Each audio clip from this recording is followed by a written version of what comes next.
Hi everybody, I'm Nancy, and today I'm going to be showing you how to actually prepare and green a container so that when you go to the greens workshop for Glitter and Glow, you really have an idea of what you're going to do and how to proceed. So today we're going to focus on making a centerpiece. So here I have a round bowl, and just so that you understand, the shape of your bowl really doesn't determine what the shape of the arrangements are going to be. So we can make a round arrangement with this, or we can make something that's more rectangular. So just so that you understand that that really doesn't determine what your centerpiece is going to be like. So the first thing that you're going to do is you're going to gather your materials. And when you're selecting the materials, it's a really good idea that you get a variety of textures and colors. So you'll notice here that we have some conifers, so needled evergreens, as well as broadleaf material, so that you see that contrast when you're making your arrangement between the different types of evergreens. And what I've done is I have prepared the greens that I'm going to be using. And to prepare them, just generally you're going to make the cuttings maybe 4 to 6 inches long. You want to strip off the lower leaves and then have them in piles ready to go. And that's just much more efficient, and you'll find that there will be less waste of material. It's important that we really maximize our material, because the greens are really the most expensive part of this arrangement, or one of the most expensive parts, so we want to use them wisely. Now I'll show you this is a branch from a white pine, and what you do when you take the cuttings is that you do want to use the terminal parts in areas where they're going to be seen. So I'm going to just cut off the terminal branches. Use all these because we want short pieces for around the base of the container and longer pieces for the other positions in the container. So we'll just take them off like that. So you would continue down so that basically you're going to be using the entire branch. Okay, now for something like this is an arborvitae, and I have this here, and you can see the structure of it. And what I'm going to do is I'm going to use the terminal part, so I'm going to cut right above the lateral branch. So if you see here, I'm going to cut right above here. And I'll use this piece, stripping off the lower leaf. And then we've got this piece right here. And what you can do is you can actually, this terminal that I cut off, it's hidden by these other branches. So I could cut this here and use this for a lower piece where you really wouldn't see that it's missing the terminal. What you do want to avoid is having a piece, for example, like this, where I've cut the tip off and you can see you've got this stub here. We don't want to have any stubs in obvious places in the arrangement, so this we would not be using, so we'll just throw that away. Okay, now to prep the container, we're using this Oasis Max Life Floral Foam. And you'll notice that there are two sides of the Oasis. We have the side with the holes in it, and then the side that's stamped with the name on it. And the holes should be facing downward. So it's really important that it's thoroughly soaked before you use it. When you cut it, you want to make sure there are no white or dry spots in it, because if you have that, once the branch reaches that dry area, it's not going to be absorbing any moisture. So I'll just sort of take a rough, set this here so I get a rough idea of the size. So you can see it's sort of made a mark here. I'm going to go a little bit shallower. I'm going to cut it. So I've just gone in from the mark. Then I'm going to set this here. Just push it down. And then I'm going to take this piece and I'm just going to cut it in half so that you can see that I'm going to fill the corners, sort of these void areas here, with Oasis as well. I'm just going to cut this in half. Hopefully it'll fit. If not, push that in and push this in as well. And then I'm going to just trim off the edges first. And these little scraps you can just throw away. So do the same here. I'm just going to smooth off these edges and round them off. And then what I want to do is I want to reduce the height of this because this is really too high for the container. You want to maybe just go about a ½ inch or so above the rim of the container. So I'm going to cut this off.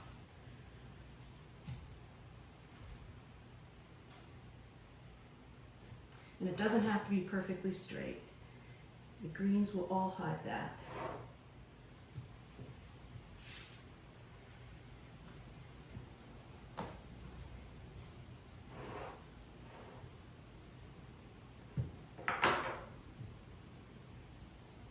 Okay. Then what I'm going to do now to make sure that this is secure, especially while it's being transported, we're going to tape it down. And we have two sizes of tape. There's one that's about, so you can see it's wider. It's about a ½ inch, I think this is. And then we have a smaller version that's a ¼ inch wide. Now, I'll use both of them, so I'll show you, depending upon which version of this tape that you use, this swirl tape you use, how you handle it. So I'm going to take this and just through the center. You want to make sure it helps if your bowl is dry, your container is dry so that it sticks. So we're going to secure that down.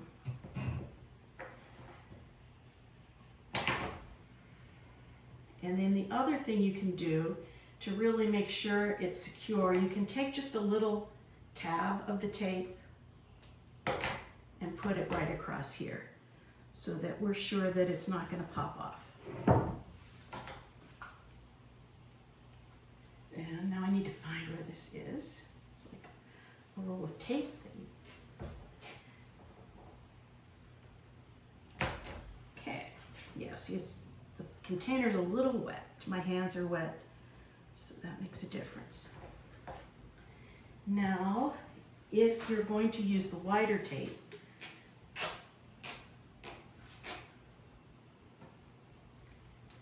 what I'll do is I'll put it on the container, secure it down, and then you want to actually pinch it just like this, because if you have a really large section of tape, you're not going to be able to make an insertion where this wide section of tape is. So just by pinching parts of it, you'll be able to get stems in that area. So that's really how you're going to handle that. Now, I do want to trim this off so it's not so far down the container. I can just put a little. Nancy, why are you trimming it? Can you explain that? Oh, so you trim it so that you do not want to have the tape showing at the bottom of the container. So if you have this raised up, you don't really want to see the tape on the container. Now, to begin with, Carol, you can focus down on this. What we're going to do is we're going to set our points for the container. And what I'll do is I will get some line material, is what it's called, is what I'm going to use. So I will take the white pine. What material? Line material, because it creates the line okay. for the arrangement. So we want to use the line material. And this is going to determine the overall shape and the size of your arrangement. So maybe, can you see that? Yeah, we're pretty good. All right. So I'm going to start making an insertion here on this end. And then I want to get another piece of white pine that's going to be really the same size. So I make sure it's just about like that. So this is going to be the length of this container. That's arrangement. Okay. Now, generally you're going to make it, I'm going to make one that's rectangular rather than round. So you're going to make, if the sitting is sitting on a table, I'll have it longer, but I'll have the pieces on the side shorter, because generally tables are not as wide and you want to make sure that there's room for plates and candles and all the other accessories.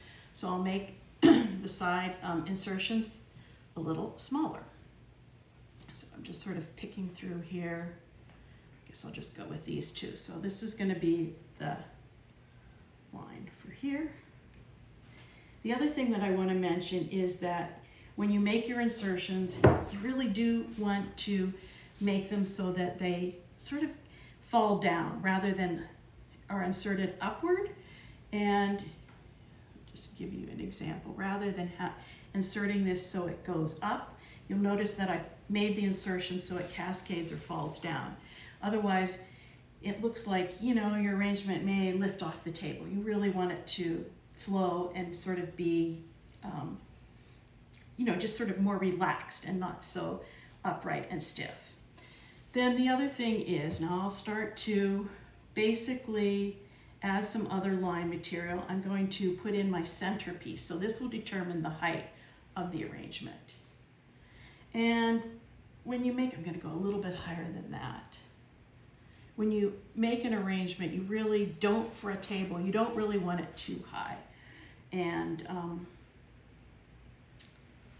this here, because you want your guests to be able to see each other so that they're not moving the arrangement off the table because it's annoying them. So we'll just make this about that high. And then I'm going to sort of go at the angles. So here are my points. Now I'm going to go diagonally and make some insertions this way. All with the same line material. You're not mixing it up at this point, using the same thing to set your line and the parameters of the arrangement. The other thing that you want to look at is, as you're doing this, notice that all the points are going towards the center. This is sort of the point of origin, and that's where all the insertions should lead to. So I don't want to put in a piece like this or over this way. Everything is directed towards this center point. I think that's the key, honestly. Once people figure that out, that really does help. Okay, so now basically I just have, this is going to be the shape and the height and the size. This is my guideline for making the arrangement. Now what I can start to do now is, I think I'll just add some other materials. So I'm going to take the juniper now, and I'll use the juniper. The other thing that I think it's really important for you to know as you make these arrangements is that you don't really want the whole thing so tight that there's no voids, because voids and open space are just as important as having the whole thing compact and filled with plants. So I'm going to, I'll just start here, put some of that, and basically you want to try to follow the line that you already have, like I mentioned. You're not going to, you don't really want to stick plants outside this area. Now, rules are meant to be broken, but just until you really get comfortable with arranging, it's a good thing to just sort of follow the rules.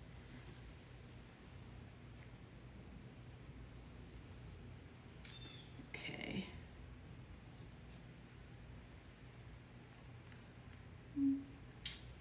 Let's see.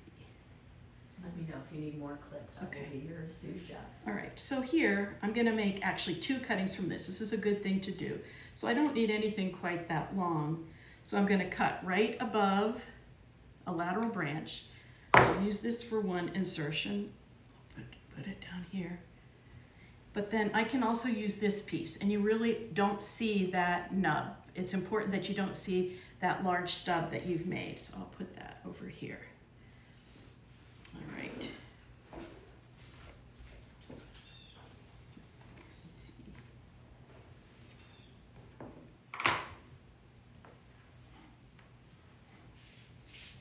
And, you know, this is very relaxing. At least I find that it's relaxing. Just enjoy yourself as you're making these arrangements. The other thing is, it's important that you don't keep putting an insertion in and pulling it out and putting it in and pulling it out. Basically, it should be put in once, because that makes a seal around the edge of this, and that will really keep the cutting from drying out. If you keep pushing it in and out, this branch, the flowers, whatever you have, will just not last as long. So decide where you want to put something, insert it, and go with it. Just believe in it. Believe in yourself. Okay. Now I think I'll add some of this arborvitae. I'm mixing a lot of different colors and everything, but I think that it just gives it some interest. I'm just clearing this so Okay. they can see the line better. All right. So again, I'm just sort of following the line. can see as I make insertions that I will definitely, this one's pretty long. Actually, I'm going to take that out because it's a little long, but I won't put it in the same spot. All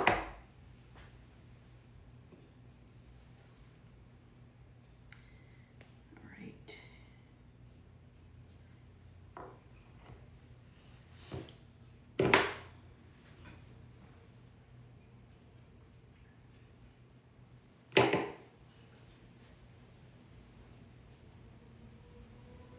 So you can see that I'm continuing always to put everything towards that center point.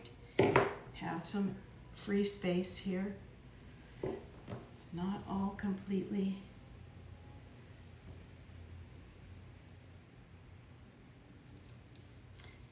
And I'll be able to go and tweak it later. Now I'm going to add some broadleaf, just some broadleaf. You could use something like holly or boxwood. Well, you really don't want to use American holly, but you can use boxwood, or what else do we have? Gothaweed, and we sometimes Rhododendron. add Pieris. Yeah, japonica. Pieris japonica. So I'll just add some of this as sage, and this will last for quite a while. This, you could use this for, you know, Thanksgiving. Got some herbs here, just sort of going around the center. Some there. And plus it will smell great.